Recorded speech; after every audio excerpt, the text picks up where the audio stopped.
কিন্তু এই জিনিসটা আমাদের স্মরণেই আসে না। এত ব্যস্ততা, এত মায়া জাল, এত মায়ার জালে আমরা আটকে আছি। এত ব্যস্ত লাইফ, সকালবেলা অফিস, বিকেলবেলায় অমুক কাজ, তারপরে অমুক কাজ, একটার পর একটা কাজ চলতেই থাকে।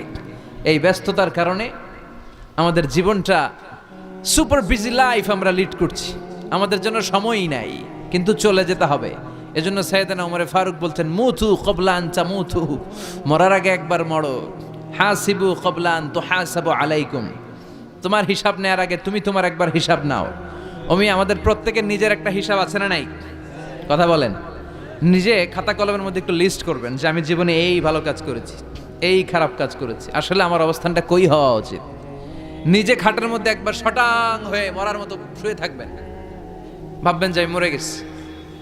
ভাবেন না কি হবে, ছেলেমেয়েরা কান্না করবে, আত্মীয় স্বজন কান্না করবে, মাইকে অ্যানাউন্সমেন্ট হবে, অমুক এলাকার অমুক ভাই আমাদের মাঝে দুনিয়ায় নাই। বিশাল দেবিদ্বারের ময়দানে আপনার জানাজা হবে, খাটিয়াতে করে নিয়ে যাওয়া হবে। শুয়ে শুয়ে ভাববেন, আগে থেকে খুদে রাখা কবরে আপনাকে ফেলে বাঁশ দিয়ে উপরে মাটি চাপা দিয়ে চলে আসবে। অন্ধকার, শুধু অন্ধকার। এই অন্ধকার যেন শেষ হতে চায় না। This is the nature of life. এই তো জীবন। কথা বলেন ঠিক কিনা? এগুলো ভাবার দরকার আছে না নাই? বিশ্বনবী বললেন এই সূরাটা এমন সূরা, মানিআতুন মিন আযাবিল কবর। এই সূরা মুলক যারা তেলাওয়াত করবে তাদের কবরে কোনো আযাব হবে। আজকে থেকে সূরাতুল মুলকের তেলাওয়াত করা যাবে? পারা যাবে? পারা যাবে? আসেন না নিজেদেরকে একটু পরিবর্তন করি, আসেন না নিজেদের আমলের ঝুলিতে আরো কিছু বাড়াই, নিজেদের আমলগুলোকে সুন্দর করি, নিজেদেরকে আর একটু পরিচ্ছন্ন করি। প্রতিদিন রাতে সূরাতুল মুলক তেলাওয়াত করবেন ইনশাআল্লাহ। কইতে পারলেন না? 2 নম্বর ফজিলত, শাফাআত লি সাহিবিহা। এই সূরা যারা তেলাওয়াত করবে, এই সূরা তেলাওয়াতকারীর জন্য আল্লাহর কাছে সুপারিশ করবে। 3 নম্বর ফজিলত, খাসামাত আন সাহিবিহা। এই সূরাটা কিয়ামতের দিন এই সূরার তেলাওয়াতকারীর পক্ষে আল্লাহর সাথে তর্ক করবে, ডিবেট করবে। কতক্ষণ? হাত্তা আদখালাহুল্লাহুল জান্নাহ, যতক্ষণ না আল্লাহ তাআলা এই লোকটাকে জান্নাতি বলে ঘোষণা না দেয়। আল্লাহ যতক্ষণ অ্যানাউন্স করবে he is from paradise, he will enter the paradise, আমার এই বান্দা জান্নাতে ঢুকবে, এই সার্টিফিকেট দেওয়ার আগ পর্যন্ত এই সূরা সামনে দাঁড়ায় আল্লাহর সাথে তর্ক করতেই থাকবে। আবার বিশ্বনবী বলেন, মান ক্বারা বিহা ফি লাইলাতিন ফাকাদ আকসারা ওয়া আতাবা। রাত্রি বেলায় যেই ব্যক্তি এই সূরাটা তেলাওয়াত করবে তার রাত্রিটারে বরকতময় করে দিবে কে? এজন্য বিশ্বনবী বলতেন, আমি চাই আমার প্রতিটা উম্মতের হৃদয়ে এই সূরাটা গাঁথা থাক। আমার নবী চাইতেন আমাদের অন্তরে যেন এই সূরাটা মুখস্থ থাকে। আমরা চাই না? 30টা মাত্র আয়াত। কয় আয়াত? সবাই বলেন কয় আয়াত? প্রতিদিন এক আয়াত মুখস্থ করলে আমাদের পুরো সূরাটা মুখস্থ করতে লাগবে কয়দিন? 30 দিন। 1 মাসের চেষ্টায় সূরাটা মুখস্থ করা যাবে না? দেবিদ্বারের ভাইয়েরা, করা যাবে? আওয়াজ করে পড়েন ইনশাআল্লাহ। এই সূরার মাহাত্ম্য হচ্ছে, এই সূরা আপনার দৃষ্টিভঙ্গিকে চেঞ্জ করবে, আপনার চিন্তার জগতে আন্দোলন তৈরি করবে, আপনার চোখকে খুলে দিবে, আপনার ঘুমন্ত বিবেককে জাগিয়ে দিবে। বিশেষ করে যারা স্রষ্টা নিয়ে সন্দেহে থাকে তাদের জন্য এটার ভিতরে ডোজ আছে, মেডিসিন আছে। ইয়াং ছেলে পেলে অনেকে আমাদের প্রশ্ন করে, হুজুর আল্লাহরে নিয়ে অনেক প্রশ্ন জাগে, স্রষ্টার অস্তিত্ব নিয়ে, আখেরাত নিয়ে, কবরের জীবন নিয়ে আমাদের প্রশ্নের অভাব নাই, কারণ নাস্তিক্যবাদের ছড়াছড়ি আশেপাশে আছে না নাই? ইয়াং যারা আছে তোমাদেরকে একটা বই পড়ার সাজেস্ট আজকে আমি করে যাই। বইটার নাম অনেকে জানে, প্যারাডক্সিক্যাল সাজিদ। কি নাম? লেখক হচ্ছে আরিফ আজাদ। লেখক কে? আরিফ আজাদ। বইটার নাম প্যারাডক্সিক্যাল সাজিদ। গত 21শে বই মেলায় এটা দ্য বেস্ট সেলার হয়েছিল, এজন্য নাস্তিকদের মাথা গরম। কথা বলেন। এই বছর সে আরেকটা বের করছে, প্যারাডক্সিক্যাল সাজিদ 2। এটা গতকাল থেকে বইমেলায় পাওয়া যাচ্ছে, 21শে বইমেলায়। এই প্যারাডক্সিক্যাল সাজিদ 1, প্যারাডক্সিক্যাল সাজিদ 2 প্রতিটা যুবকের সাথে সাথে রাখার দরকার, ঠিক কিনা? It's an eye opener for you. এই সূরাটা আপনাদের জন্য আই ওপেনার, চোখ খুলে দিবে। একটু চিন্তা করলেই বুঝবেন যে নাস্তিকদের যুক্তিগুলো খুবই হালকা।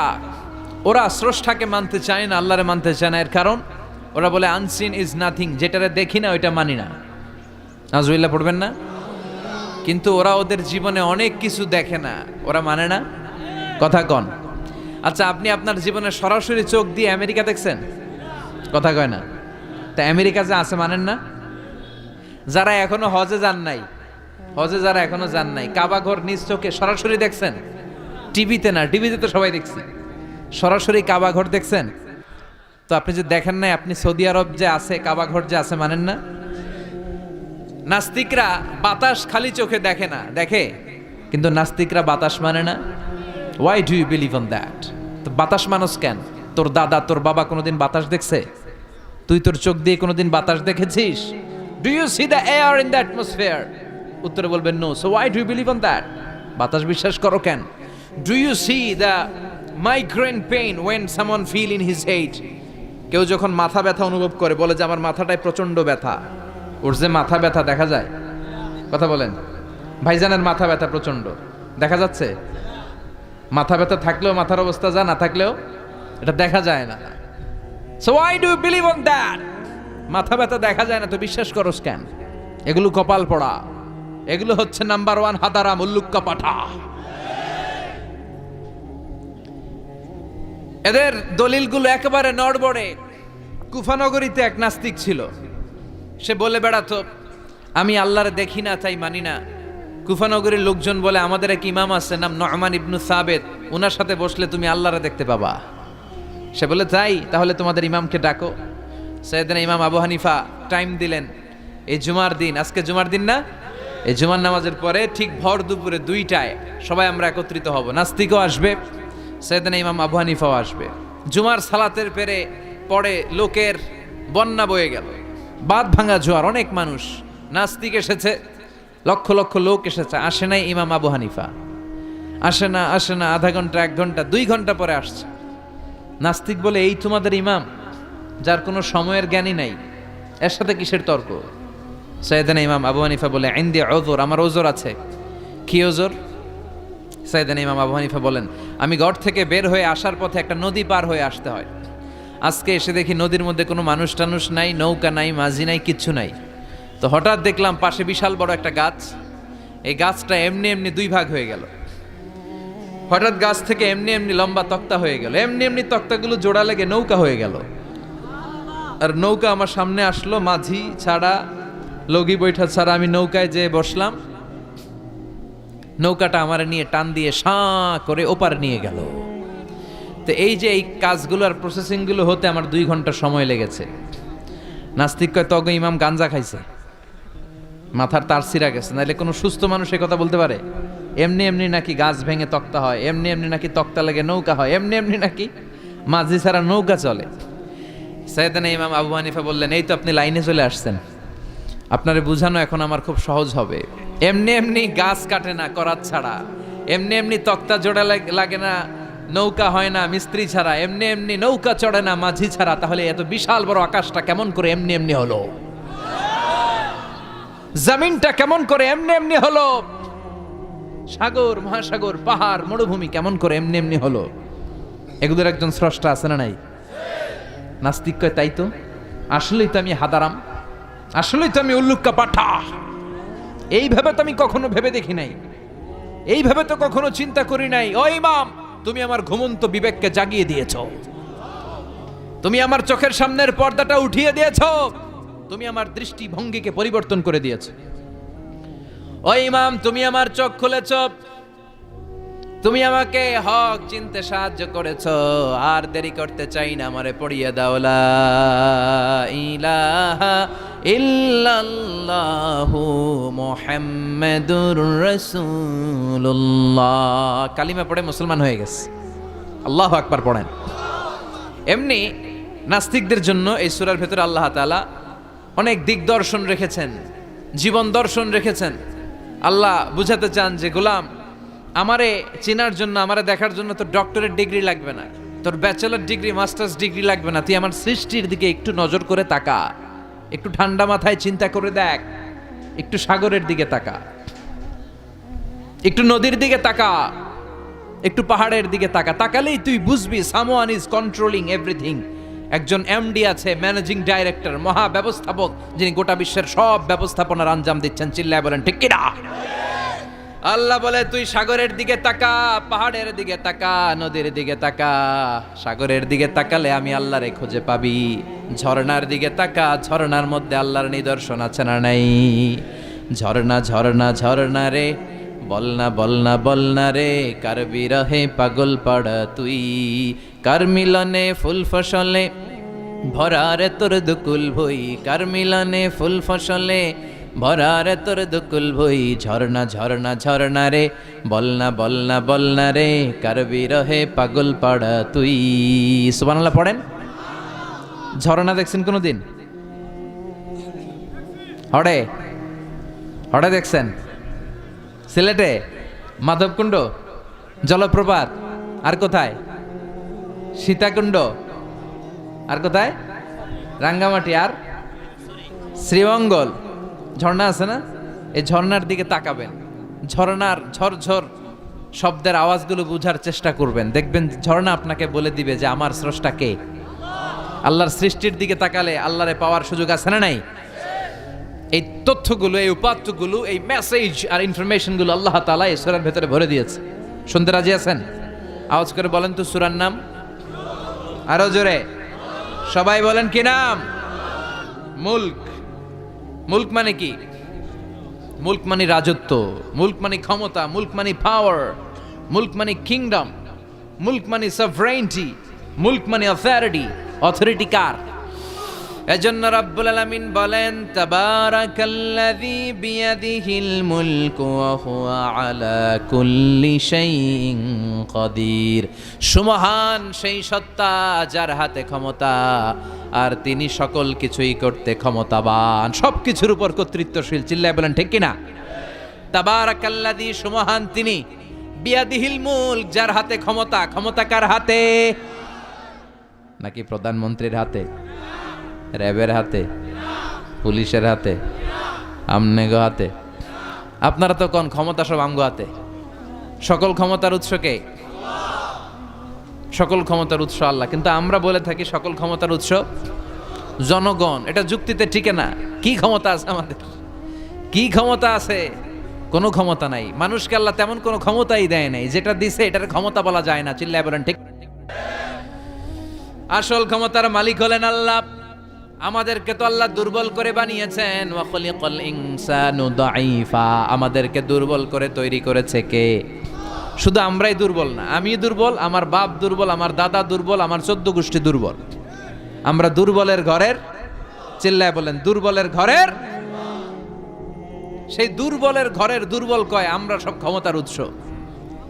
কি ক্ষমতা আছে আমার? আজকে মাহফিলের প্যান্ডেলের পেছন থেকে বলে, কেউ যদি বলে ওঠে হুজুর সাপ, কি বলে? সব দৌড়।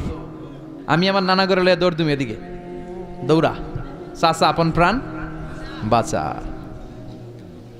সাপ কথাটা তো মজা করে বললাম, এত অনেকে খুঁজতেছে আসলে কি সাপ।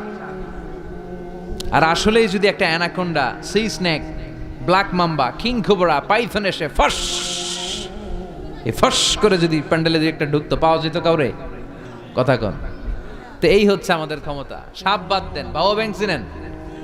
চিনেন না? না, দেবিদ্দারে তো বাবা ব্যাং নাই। কি করে? খালি লাফায়। 10টা বাবা ব্যাং, 2টা এই স্টেজে, আর বাকি 8টা প্যান্ডেলে যদি ছেড়ে দেওয়া হয়, বাবা ব্যাং আর কি লাভ দিবে? এর চেয়ে বড় লাভ দিবেন আপনারা?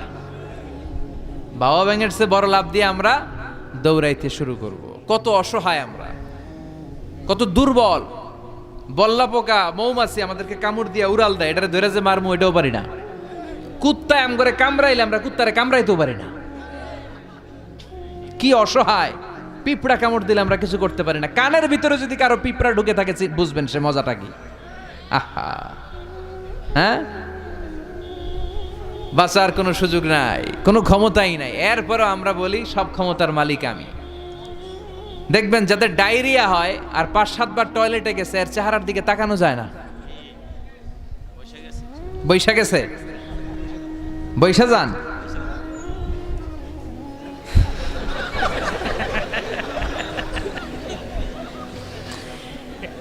তো এই হইল আমাদের অবস্থা। 5-6 বার টয়লেটে গেলে আর ওর দইরা দাঁড় করানো যায় না। কাই মরে যাইও, আরে সবাই মাফ করে দেন, আই আর হাইতেন না, আমি পারবো না, আমার মাফ করে দেন। পারবি না কেন? তুই না ক্ষমতার উৎস। কথা কন।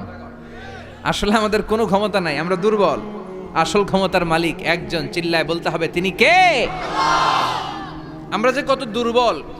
ন্যাচারাল ক্যালামিটি অর ডিজাস্টার যখন হয়, প্রাকৃতিক দুর্যোগ, তখন নিজের অবস্থা খেয়াল করবেন। বন্যার সময় মানুষের কি অবস্থা হয়, ঠিক কিনা? ভূমিকম্পের সময় কি অবস্থাটা হয় আমাদের। রাত 3টার দিকে যদি ভূমিকম্প হয়, দৌড়, লুঙ্গি পইরা দৌড়, লুঙ্গি ছাড়াও দৌড়, আগে জান বাঁচাও। পাগল হয়ে যায়। বাচ্চাটারে কোলে নিয়ে দৌড়াবো, না স্ত্রীকে ঘুম থেকে জাগাবো, না ভাড়াটিয়াদেরকে উঠাবো, না নিজেই ছাদের উপর থেকে লাফ দেব। ত্রাস, ভয়, ভূমিকম্প, সবাই দৌড়। দেখবেন ভূমিকম্প হইলে বাড়িওয়ালাও দৌড়, ভাড়াটিয়াও দৌড়। নাকি ভাড়াটিয়ারা দৌড়ায়, বাড়িওয়ালারা দৌড়ায় না? কথা কন। ডোনাল্ড ট্রাম্প যে বিল্ডিং এ থাকে, ওইটাতে ভূমিকম্প হইলে ডোনাল্ড ট্রাম্প তো দৌড়াবে না? না, ডোনাল্ড ট্রাম্পও দৌড়াবে। আমি কিছু টেলিভিশনের লাইভ প্রোগ্রাম দেখেছি, ওখানে উপস্থাপক আর অতিথিরা ক্যামেরা ট্যামেরা মেকআপ টেকআপ নিয়ে বসছে। একটু পরে শুরু হয়েছে ভূমিকম্প, মাইক থুইয়া দিয়া উপস্থাপক দৌড়। তো যেহেতু মেকআপ টেকআপ একেবারে ক্যামেরা ট্যামেরা সব সেটিং, অতিথিরা ওঠে না। একটু পরে আবার নাড়াচাড়া, এবার অতিথিও দৌড়। বাঁচার জন্য সব দৌড়। এই হচ্ছে আমাদের ক্ষমতার দৌড়াত্ম। এরপরও আমরা বলি আমরা নাকি ক্ষমতার উৎস। তুফান হলে, এইখানে একটা তুফান হলে 70 কিলোমিটার বেগের জাস্ট বাতাসটাকে যদি আল্লাহ এর তীব্রতা যদি বাড়িয়ে দেয়, সব দৌড় আমরা। কথা কন। আল বাহরু জুনদুম মিন জুনুদিল্লাহ, আর রিহু জুনদুম মিন জুনুদিল্লাহ। বাতাস আল্লাহর সৈনিক, আগুন আল্লাহর সৈনিক, তুফান আল্লাহর সৈনিক। চিল্লা এখন ঠিক কিনা? 2004 সালের সুনামির কথা ভুলে গেছেন? ইন্দোনেশিয়া একটা প্রদেশ আছে, বান্দা আছে, এক ধাক্কায় 3 লক্ষ সাগরের ভেতরে।